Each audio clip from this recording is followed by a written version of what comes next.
No estamos diciendo que desaparecieron misteriosamente, pero...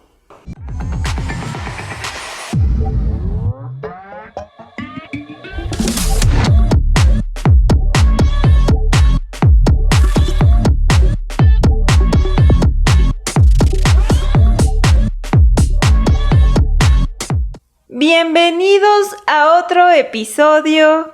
Gracias por acompañarnos nuevamente en Sucede en la Madrugada. Este es un podcast al que dedicamos a esos temas sacados de películas de ciencia ficción que nos interesa y que amamos. Y en esta ocasión vamos a tener un episodio misterioso porque... Nuestro tema es desapariciones misteriosas. Nice.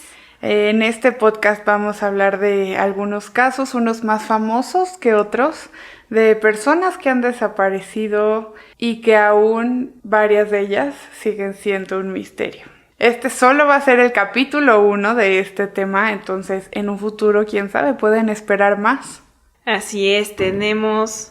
Después de todo, varias personas o casos de desaparición misterioso y extraño.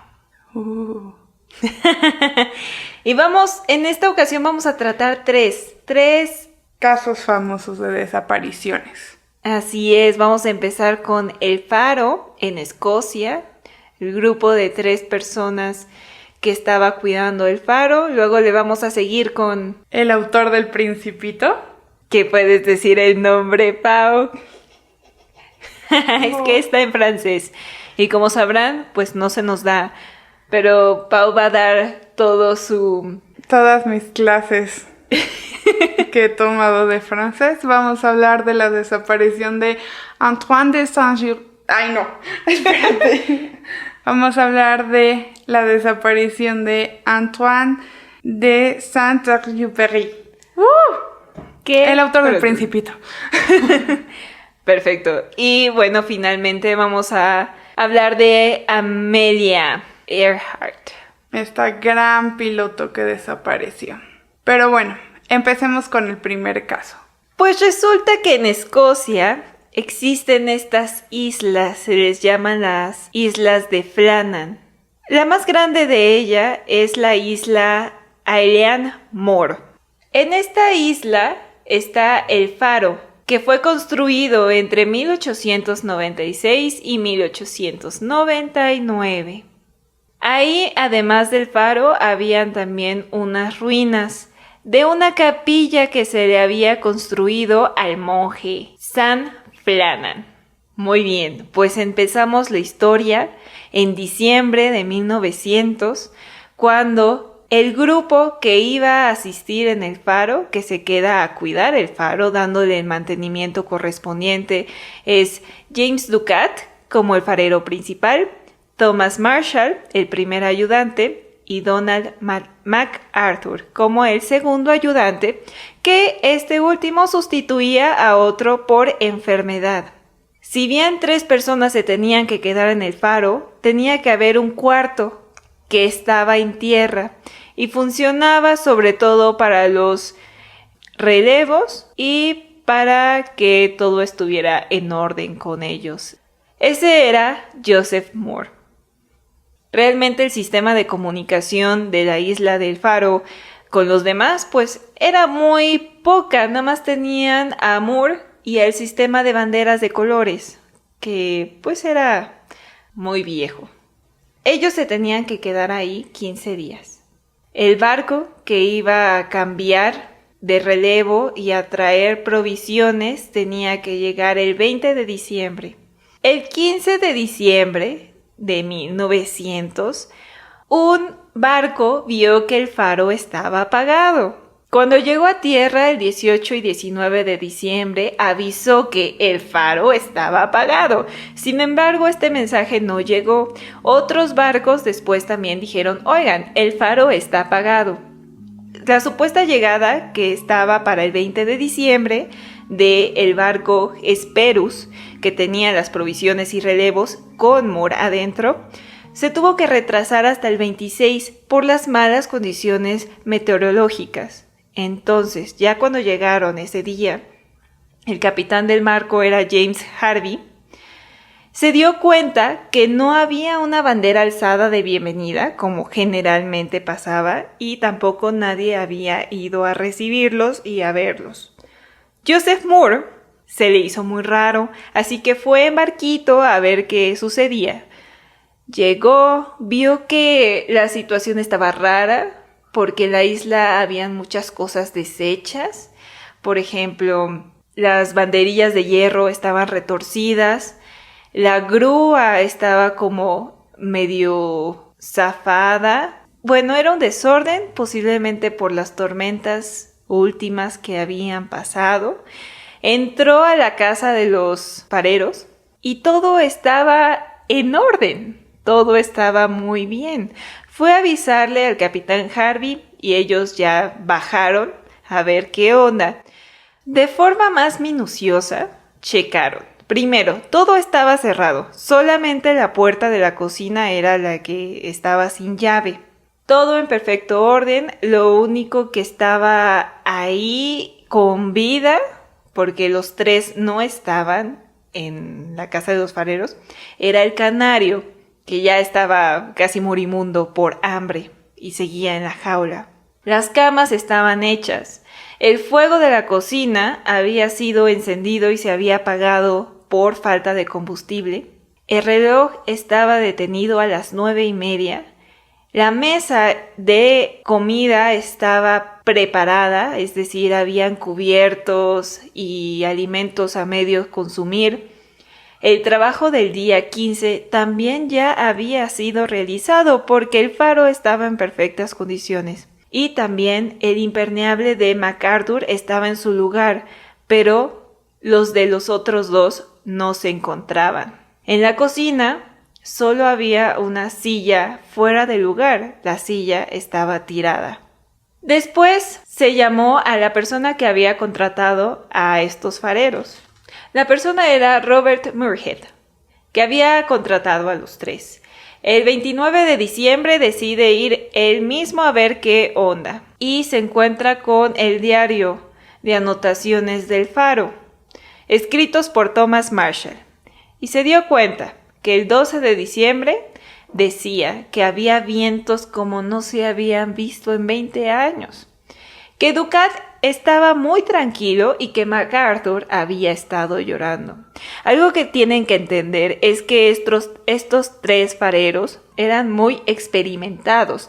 Ya llevaban años trabajando de fareros, lo cual está raro que por unas tormentas pues estén llorando, ¿no?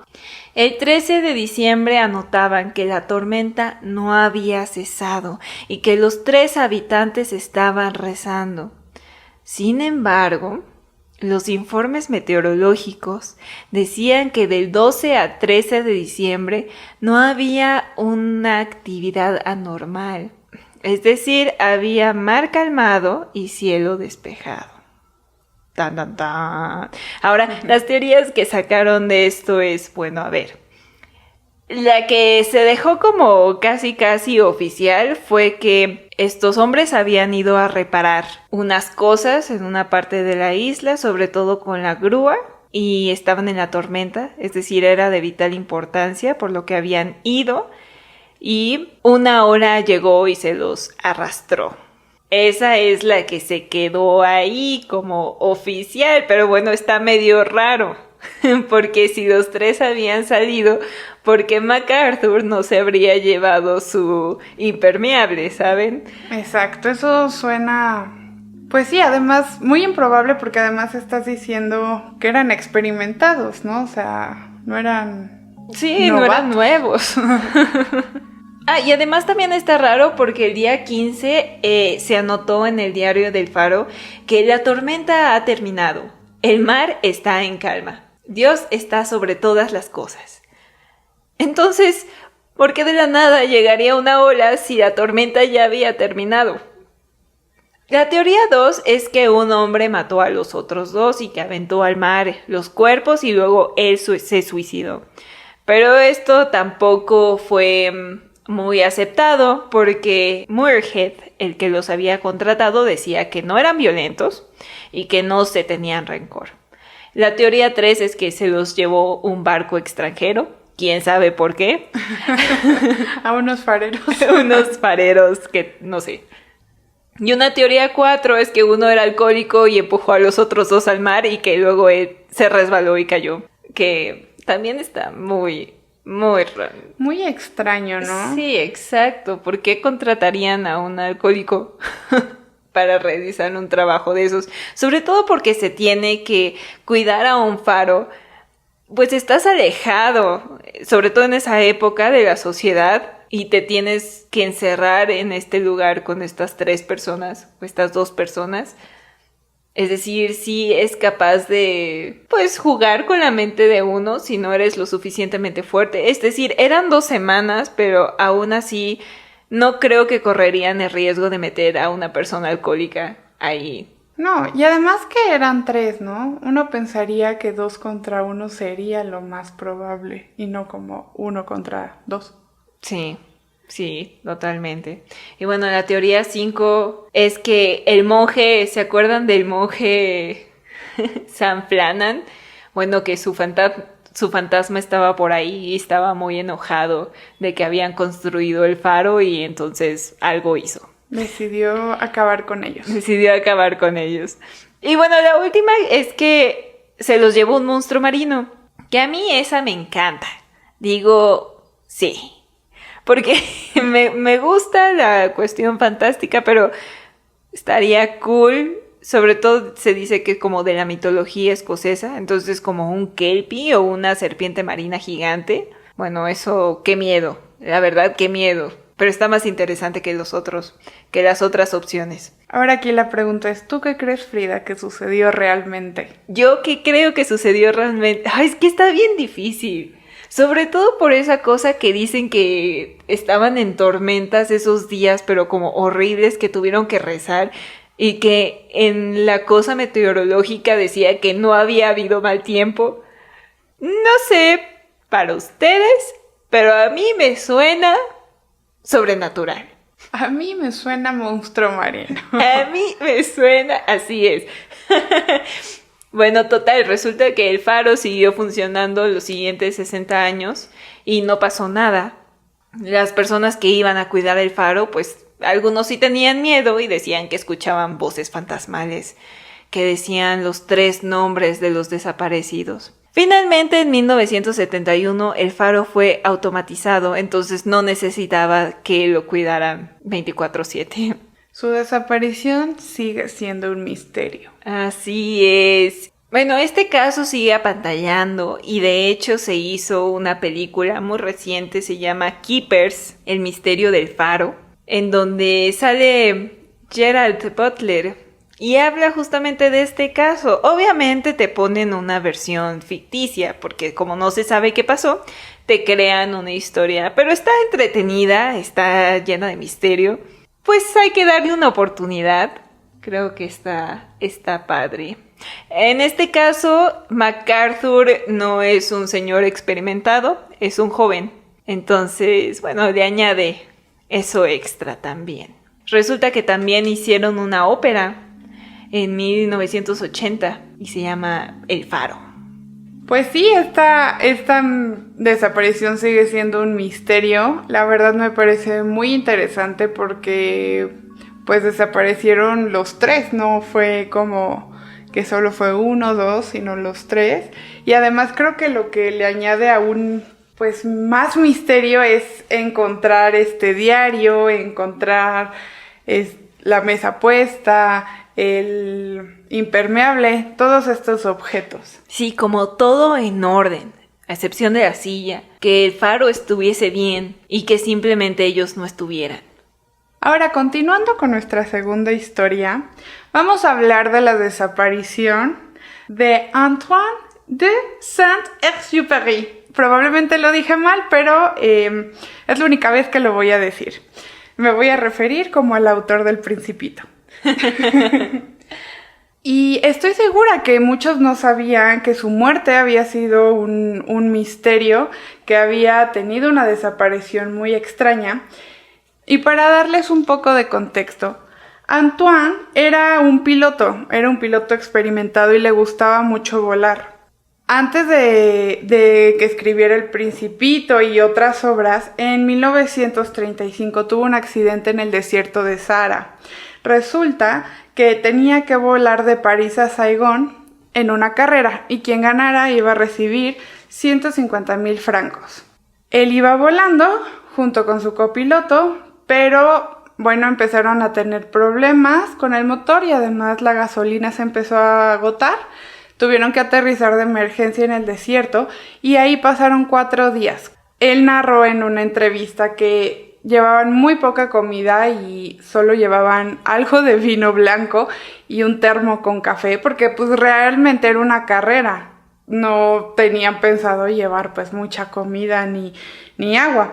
Pasaron 4 días ahí, la verdad es que ya estaban muy mal, ya estaban deshidratados, delirando, y gracias a un hombre que pasaba en su camello fue que los pudieron rescatar, y este accidente sirvió como base para que él escribiera Tierra de Hombre, pero también para que años después escribiera El Principito. Como ustedes recordarán, si ya leyeron El Principito o vieron alguna película, caricatura, lo que sea, pues El Principito volaba y cuando empieza hay este accidente en el desierto y Antoine narra que le ayudó para entender y reflexionar muchas cosas de su vida. Pero bueno, este solo fue un accidente previo a su desaparición. Resulta que Antoine, en plena Segunda Guerra Mundial, quería tener su reconocimiento para la Fuerza Aérea de Francia, la que estaba luchando en contra de la Alemania nazi. Para ganar este reconocimiento por la Fuerza Aérea tenía que volar de Córcega, hacer un recorrido y regresar. Pero resulta que el 31 de julio de 1944, solo un año después de haber publicado El Principito, desaparece al sur de Francia. Obviamente se dan cuenta que no regresa y empiezan a buscarlo y simplemente no apareció. A partir de este momento su muerte se convierte en un misterio.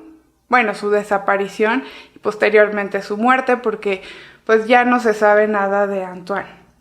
Lo interesante de esta historia es que hasta 1998 un pescador encontró al sur de Marsella un brazalete que tenía el nombre de la esposa de Antoine y el nombre de Antoine. Cuando este pescador lleva pues esta evidencia a decir, creo que ya sé en dónde se cayó el avión, la verdad es que nadie le cree, que creen que pues es algo inventado, alterado, y lo dejan pasar. Menos una persona, Luc Van Rey. Luc era un buzo alemán que se entera de esta historia del pescador. A él le interesa saber más sobre esto y le pide que le digan dónde encontró el brazalete. Resulta que Luc le encantaba bucear en el Mediterráneo y pues él conocía bastante la zona, entonces le interesaba saber sobre el paradero del brazalete. Cuando el pescador le dice en dónde, Luc decide investigar y bucear y pues intentar encontrar algo, porque además Luc en una entrevista narra que era muy fan de Antoine, que El Principito es de sus libros favoritos y estaba muy emocionado de poder encontrar sus restos. Y es hasta el año 2000 que encuentra el avión. Encuentra restos del avión en el mar Mediterráneo y aunque no se encuentran restos humanos ni huesos, pues viendo el avión y logran ver el nombre del avión, se dan cuenta que efectivamente era el avión de Antoine. Ahora el misterio no era en dónde había caído, sino cómo había caído, qué había pasado con el avión. Después de estar investigando, es hasta el 2006 que encuentran una pieza clave. Resulta que, ya varios medios, varias personas empiezan a conocer el caso del avión extraviado y un colega alemán de Luc localiza a Horst Rippert. Resulta que Horst Rippert había sido un piloto en la Segunda Guerra Mundial, pero era un piloto nazi. Horst Rippert, cuando lo entrevistan, pues ya es un señor muy grande, de 80 y tantos años, Y después de callarlo durante tantos años, él confiesa que él es el que derribó el avión. Resulta que el día que había volado Antoine, Rupert también se encontraba volando y vio un avión. Se dio cuenta que el avión pues no era nazi, era de los enemigos. Entonces justo cuando logró Rupert posicionarse arriba de Antoine, dispara a las alas y ve cómo cae el avión. Lo que se le hizo raro es que no vio que ningún piloto saliera expulsado. Total, pues ya, vio que cayó al mar y pues él siguió y ya, no supo nada. Resulta que es hasta unos días después cuando se empieza a hacer famosa la muerte de Antoine o la desaparición de porque no sabían en dónde estaba y Rupert conoce la historia, se da cuenta que él había disparado al avión. Él estaba sumamente consternado con la noticia porque resulta que él también era un gran fan del Principito y de Antoine. No, bueno, ahí llegó el... No, bueno. Él estaba de verdad, y lo narra en una entrevista muy asustado, muy preocupado, y decide guardarse ese secreto porque no quería decir, yo fui el que mató a Antoine. Entonces, él decide no contarlo y callarse, y es hasta el 2006 cuando ya que están todas estas investigaciones, ya que aparece el avión, que Rupert, pues, decide confesarlo. De hecho, él le dice a Luke, ya no estén buscando, la verdad es que yo fui el que disparó a las alas, yo fui el que derribó el avión. Y pues sí, finalmente es que en el 2006 se resolvió este misterio de cómo había desaparecido Antoine.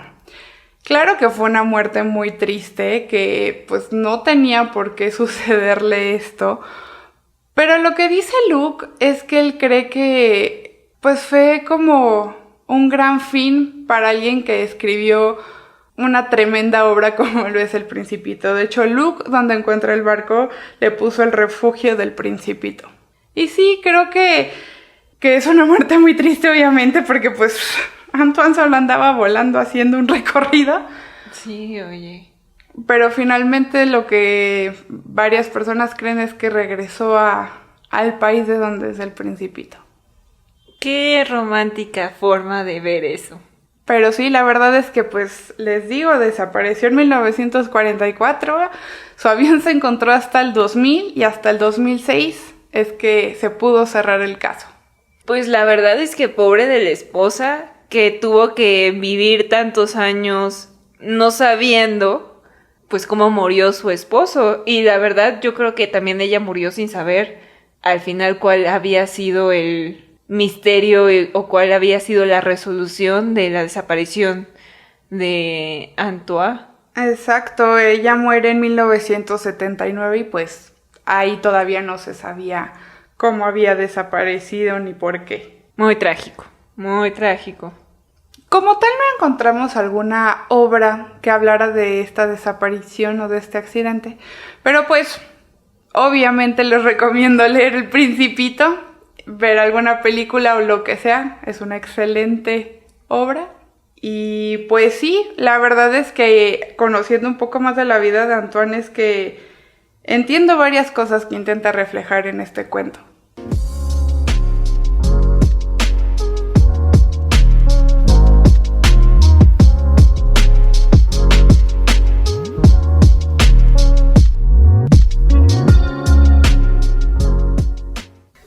Pues bueno, ya vimos acerca de los fareros y ya vimos a Antoine, nombre francés, escritor del Principito, lo siento tanto. Y ahora nos vamos con el último, que es Amelia Earhart. ¿Quién es Amelia? Amelia Earhart fue una piloto estadounidense. Ella nace en Arkansas y la verdad es que desde muy chiquita demuestra ser muy independiente, muy autónoma, única, y tenía muy claro qué es lo que quería. Ella no le importaba seguir roles de género, especialmente muy marcados en esa época. Sí, claro, eran los 1900, pues inicios de 1900, como 20. pues ya sabe cómo estaba la situación ahí, pues con la mujer no era muy grata. Pero ella no le importaba, la verdad es que tuvo varios trabajos durante su vida, y la verdad es que es en uno de ellos cuando ve volar unos aviones que se enamora de la aviación y pues decide meterse de piloto. Sí, dice, esto es lo mío, de aquí soy y adelante. De hecho, ella trabajaba para comprar combustible para su avión porque ya se había comprado uno y entonces ahí andaba en pequeños viajes, pero como por la zona. Exacto, y la verdad es que mucha gente, especialmente hombres que decían que no debía de haber una mujer piloteando, ella demostraba que por supuesto que sí, hasta hacía acrobacias con los aviones.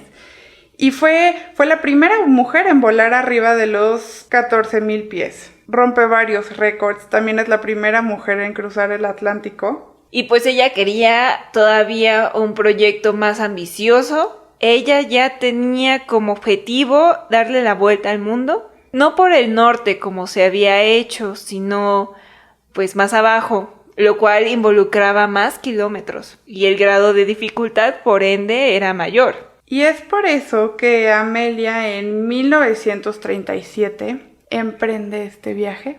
Primero había tenido un accidente en Hawái. Resulta que pues al aterrizar el avión pues se rompió. Digamos, varias partes se desprenden de y pues esto atrasa el viaje, ¿no? Entonces tienen que arreglar el avión, tienen que hacerle algunas modificaciones y nuevamente sale en esta aventura. Pero en esta ocasión, como los vientos habían cambiado, ella tiene que ir por el otro lado. Es decir, primero iba a cruzar el Pacífico y darle la vuelta hasta llegar de vuelta a Estados Unidos. Sin embargo, por los vientos tuvo que cambiar y tuvo que ir primero por el Atlántico y llegar por el Pacífico hacia Estados Unidos. Y bueno, cuando sucede esta desaparición, es el 2 de julio de 1937. Ella se había detenido en Nueva Guinea y tenía que viajar de Nueva Guinea hasta la isla de Howland. Resulta que esta es una isla muy pequeña, incluso construyeron una pista de aterrizaje exclusivamente para ella. Ella no iba sola, iba acompañada, ¿verdad, Frida? Sí, iba acompañada de Fred Noonan, que la verdad en muchas historias lo van a borrar. Lo omiten un poco. Lo omiten, como que se les pasa que no solo Amelia Earhart desapareció, sino también Fred Noonan, pero bueno, Amelia era mucho más famosa. Y bueno, van volando y resulta que cerca ya de la isla de Howland es que ella pierde pues la ruta. Al final era Fred Noonan el que tenía que checar todas esas cosas de navegación. Como los aparatos no eran tan avanzados como hoy, ellos tenían que calibrar sus mecanismos con las estrellas, pero había estado nublado, entonces no habían podido. Ya cuando iban como en una coordenada más o menos, se supone que ya tendrían que estar encima de la isla Howland, pero se dieron cuenta que no estaban y ellos no los veían, es decir, por la radio se podían comunicar y decían, oye, pues es que no los vemos, pero es que se supone que ya estoy arriba. Entonces Amelia tuvo que dar vueltas, estuvo dando vueltas en el aire intentando que le contestaran, que le ayudaran, porque además resulta que el avión tenía un radio nuevo, era diferente y costaba comunicarse, ¿no? Con tierra. La verdad es que las grabaciones que se tienen de ese día son muy cortadas sobre lo que Amelia estaba diciendo, pero empieza a decir, ya se nos va a acabar el combustible, necesitamos ayuda, no vemos en dónde estamos. Y creo que lo más triste es que la última palabra que se entiende que dice Amelia es wait, o sea, esperen. Sí, se cree que tuvieron que aterrizar en una isla. Lo más seguro, y bueno, las teorías es que tuvieron que aterrizar justo cuando vieron que se les estaba acabando la gasolina en esta isla llamada Nikumaroro. que tampoco se tienen pruebas de eso, pero es lo que más alcanza, porque las ondas de radio venían como por esa zona, y esa era una de las islas que estaba en el radar. De hecho, se encontraron también ahí otros mensajes que fueron escritos y recibidos por Betty. Sí, Betty era una niña de 15 años de Florida, en Estados Unidos, y resulta que ella, le gustaba pues escuchar el radio, cambiar a diferentes frecuencias, y ella narra y lo escribe en su diario que un día, cambiándole de canal, encuentra pues una estación en donde escuchaba a una mujer intentar comunicarse. Dentro de las cosas que Betty logró escuchar, ella dice que escuchó como dijo: soy Amelia Earhart, necesito ayuda, SOS, Howland, el nombre de la isla a la que tenía que ir. Habla de cómo otra persona, un hombre, se quería hacer algo y cómo estaba intentando detenerlo. E incluso escucha pues lo que Betty entiende como New York City, pero lo que después pues otros investigadores creen que lo que decía era el nombre de un barco que también se encontró en esta isla, en la isla de Nikomaroro. Esa es una de las pruebas por las cuales creen que Amelia sí logra aterrizar en esta isla. Otra es que como este viaje era muy importante, había la estación de radio para Amelia Earhart eran unos números muy específicos, los cuales no podían usar otros aviones. Y todavía días después de que desaparece, se captan señales de estas estaciones de radio. Sí, después de su desaparición empieza la búsqueda por Amelia Earhart y pues se supone que fue una gran búsqueda, pero no encontraron nada. De hecho, pasaron por la isla Nikomaroro y tomaron foto. No se bajaron ni nada, pero no había ningún avión a la vista, entonces descartaron que estuviera ahí. Pues después empieza la Segunda Guerra Mundial, ¿no? Como ya sabemos, pues la búsqueda disminuye aún más. Y la muerte y desaparición de Amelia quedan como un misterio. Y eso hasta varios años después que varios investigadores pues empiezan a abrir otra vez este caso e intentar resolver el misterio. Y es así como dan con esta isla otra vez de Nikomaroro. Ya hacen otras expediciones y sí se logran encontrar ciertos objetos. Ajá, que pudieron haber pertenecido a... Pero pues nada es seguro porque al final así es la ciencia, ¿no? Tienes que tener cosas 100% seguros o no tienes nada. Y pues su desaparición sigue siendo un misterio. Sí, totalmente. Yo creo que... Bueno, también está la teoría de que chocó y terminó en el mar. Bueno, de que nada más simplemente el avión cayó. Pero yo no creo que sea así. Yo creo que Amelia era muy inteligente. Exacto. Pudo haber aterrizado en esa isla, pudo haber vivido ahí, estado ahí los días, no sé la verdad cuánto pudo haber sobrevivido y pues al final murió. Eso me parece muy terrible. Creo que todas esas cosas de las personas que se quedan varadas en una isla es muy triste, primero porque tienes la esperanza del principio. De que alguien te va a encontrar. Alguien te va a sacar de ahí y luego simplemente no pasa. Es muy feo. Es muy feo. Y si eso vivió Amelia Earhart y Fred Noonan, no hay que olvidarnos de Fred Noonan, pues muy feo. Sí, la verdad es que alguna de las teorías es, bueno, ya les dijimos, esta es que aterrizan en la isla de Nikomaroro, otra es que se cae el avión. Otras es que los japoneses derriban este avión o que se la llevan como pues prisionera. Y la más extraña de todas es que se cambia de identidad, regresa a Estados Unidos y se vuelve una esposa. Eso es lo más raro. Es decir, ¿en serio creen que ella, quien tuvo como fuertes declaraciones acerca del matrimonio, iba nada más a regresar a ser una esposa? La verdad es que no sabemos con exactitud qué pasó, pero esperemos que sea como sea que haya desaparecido y haya muerto, pues no haya sufrido tanto. Sí, eso es lo que esperamos. Si quieren saber un poco más de Amelia Earhart, bueno, hay muchos artículos, muchos documentales. Hay una película protagonizada por Hilary Swank del 2009, donde pues narra un poco de su vida hasta pues el momento de este accidente. Y también hay un documental. El documental es de National Geographic, lo cual pues está muy padre. Es esta expedición en donde intentan buscar los restos de Amelia Earhart y el avión. Este documental se llama En búsqueda de Amelia, es del 2019, o sea, es nuevo prácticamente. Lo pueden ver en Disney Plus. Y la verdad es que se los recomendamos. Puedes entender un poco más de cómo era Amelia. Está muy padre el documental. Es un poco... Bueno, no les decimos, pero... no sé. Véanlo. Véanla. Ya nos dirán. Pero bueno, eso es todo, ¿no? Eso es todo por este episodio de Sucede en la Madrugada. Recuerden, este solo es el capítulo 1 de Desapariciones Misteriosas. Así es, vendrán más.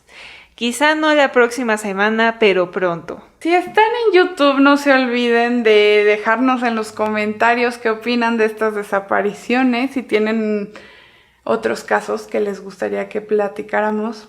Recuerden que Sucede en la Madrugada tiene episodio nuevo todos los lunes. Y no olviden de seguirnos en nuestras redes sociales. Nuestro Instagram es @pau.free_.